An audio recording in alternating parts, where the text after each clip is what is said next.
Assalamualaikum, saya Fatin Nazira binti Zulkifli dari Hospital Kuala Kubu Baru. Situasi harian kami di kios sangat sibuk dengan kehadiran orang ramai yang ingin mendapatkan info tentang MySalam dan membuat serahan tuntutan manfaat MySalam. Orang ramai boleh mendapatkan khidmat bantuan dari segi semakan kelayakan dan membuat tuntutan berkaitan MySalam. Manfaat MySalam terbahagi kepada dua. Yang pertama, manfaat hospitalisasi allowance harian RM50, maksimum 14 hari setahun.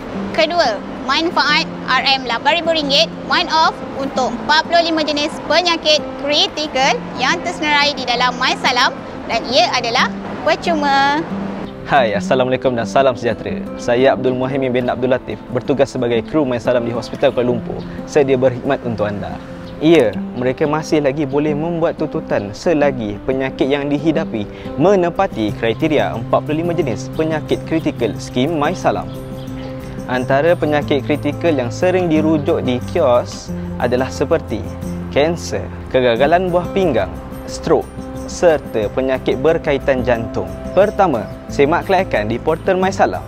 Kedua, sediakan dokumen seperti kad pengenalan pesakit, nota discharge daripada hospital kerajaan atau pusat kuarantin di bawah kendalian KKM.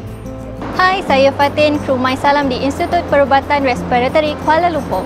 Saya gembira dapat membantu mereka dalam membuat tuntutan dan satu kepuasan bagi saya apabila tuntutan yang dihantar diluluskan. Cabaran yang dihadapi terlalu banyak dan salah satunya apabila berurusan dengan pesakit yang emosinya kurang stabil. Proses tuntutan memang mudah dan senang difahami, cuma bagi sesetengah peringkat umur ia agak sukar buat mereka. Tetapi dengan adanya kios MySalam, sedikit sebanyak dapat membantu mereka untuk memahami proses tuntutan MySalam. Hai, nama saya Risa Beti Halimi. Saya merupakan kru MySalam di Pusat Perubatan Universiti Malaya. Kenangan terindah sebagai kru MySalam dapat memudahkan urusan orang ramai untuk menyerahkan tuntutan yang tepat sekaligus memberikan info berkaitan MySalam kepada orang ramai. Sepanjang bertugas sebagai kru MySalam, saya dapat membina keyakinan diri melalui komunikasi bersama orang ramai. Selain itu juga, saya dapat menambah pengetahuan tentang takaful. Mereka yang berjaya mendapat tuntutan MySalam sangatlah berterima kasih kerana wang tuntutan ini dapat meringankan beban kewangan yang mereka hadapi.